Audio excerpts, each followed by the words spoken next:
एक बार एक घने जंगल में कई जंगली जानवर रहते थे, जैसे कि हाथी, गोरिल्ला, बंदर, चिंपांजी, हिरण और कई और। जंगल का राजा एक चालाक और छलपूर्ण शेर था। वह सभी जानवरों पर राज करता था और सभी उससे डरते थे। एक दिन शेर ने सभी जानवरों को एक बैठक के लिए बुलाया। सभी जानवर सोच रहे थे कि शेर को क्या कहना है।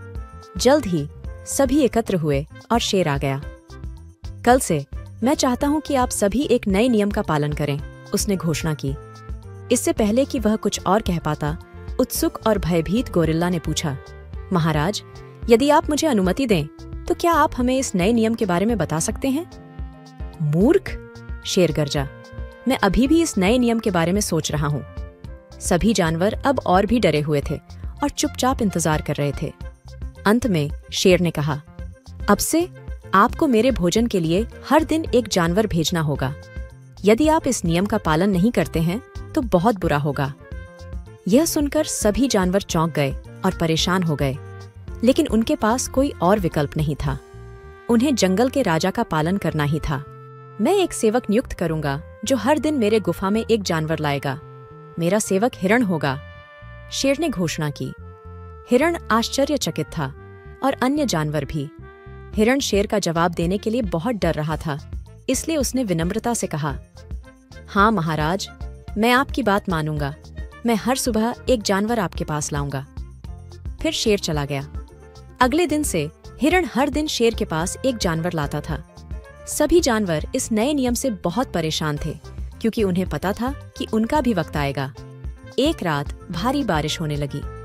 सभी जानवर अपने अपने घर भाग गए, लेकिन शेर ने बारिश का आनंद लिया और जंगल में घूमा। वह बारिश में इतना लीन था कि उसे पता भी नहीं चला कि वह पूरी रात बारिश में ही भीग रहा था। सुबह जब बारिश रुकी, थका हुआ शेर अपने घर वापस आकर सो गया। जब वह जागा तो हिरण उसकी सेवा में उपस्थित था। आज मुझे किसे लाना चाहिए महाराज? हिरण ने पूछा। जब शेर ने बोलने के लिए अपना मुंह खोला तो उसने जोर से छींक मारी। शेर को बारिश में भीगने के कारण जुकाम हो गया था। उसने फिर से बात करने की कोशिश की, लेकिन वह केवल छींक ही निकाल पाया। बोल नहीं पाने पर उसने हिरण को जाने के लिए इशारा किया। ऐसा कई दिनों तक चलता रहा। इस कारण शेर को खाने के लिए कुछ नहीं मिल रहा था और वह अपनी गुफा में ही बीमार और भूखा बैठा रहा। शेर कमजोर पड़ने लगा। शेर को इस स्थिति में देखकर अन्य जानवरों ने उसकी मदद करने का निर्णय लिया। उन्होंने जंगल में खोजकर कुछ जड़ी बूटियों को लाया और उसका एक मिश्रण बनाया। अब यह निर्णय लेना था कि भूखे शेर को यह दवा कौन देगा। मैं नहीं जाऊंगा।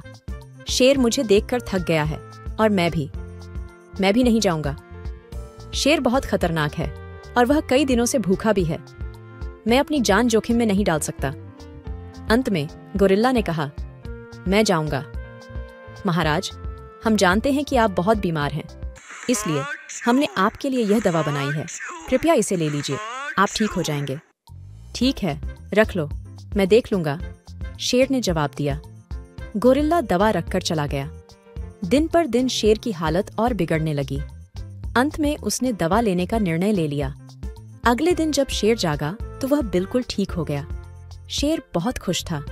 उसने फिर अपने व्यवहार के बारे में सोचा। उसने अपने आलस्य के कारण अन्य जानवरों को संकट में डाला था। फिर भी सभी ने उसकी मदद की, लेकिन शेर अभी भी दुष्ट था। उसने इन सभी विचारों को दिमाग से निकाल दिया। उसे अब भूख लगी थी। वह गुफा के बाहर आया तो दूर ही हिरण को घास चढ़ते देखा। अब शेर शिकार करने कहीं दूर नहीं जा सकता था, तो उसने हिरण को ही फंसाने का निर्णय लिया। शेर हिरण के पास गया और उसी की तरह घास खाने लगा। यह देखकर हिरण हैरान रह गया। जिज्ञासा से हिरण खुद शेर के पास गया और पूछा, महाराज, आप घास क्यों खा रहे हो? आप ठीक तो हो? हाँ, वह दवा खाने के बाद मुझे लगता है कि मांस खाने से ज्यादा घास खाना ही अच्छा होता है। मुझे एक जगह पता है जहाँ बहुत सारी घास है। क्या तुम मेरे साथ आना चाहोगे? हिरण यह सुनकर खुश और उत्सुक हो गया कि जंगल का राजा उससे दोस्ती करना चाहता था, और वह आखिरकार बदल ही गया। खुशी से वह शेर के साथ चला गया। शेर हिरण को एक सुनसान जगह पर ले गया और अचानक उस पर वार कर दिया। शेर ने अपने ही सेवक को खा लिया और अन्य जानवरों ने भी सबक सीख लिया कि वह शेर पर कभी भरोसा न करें। इस कहानी से हम सीखते हैं कि अहंकार, शक्ति का दुरुपयोग और विश्वासघात के परिणाम बुरे होते हैं, जबकि दयालुता और सीखने की क्षमता हमें सफल बनाती है।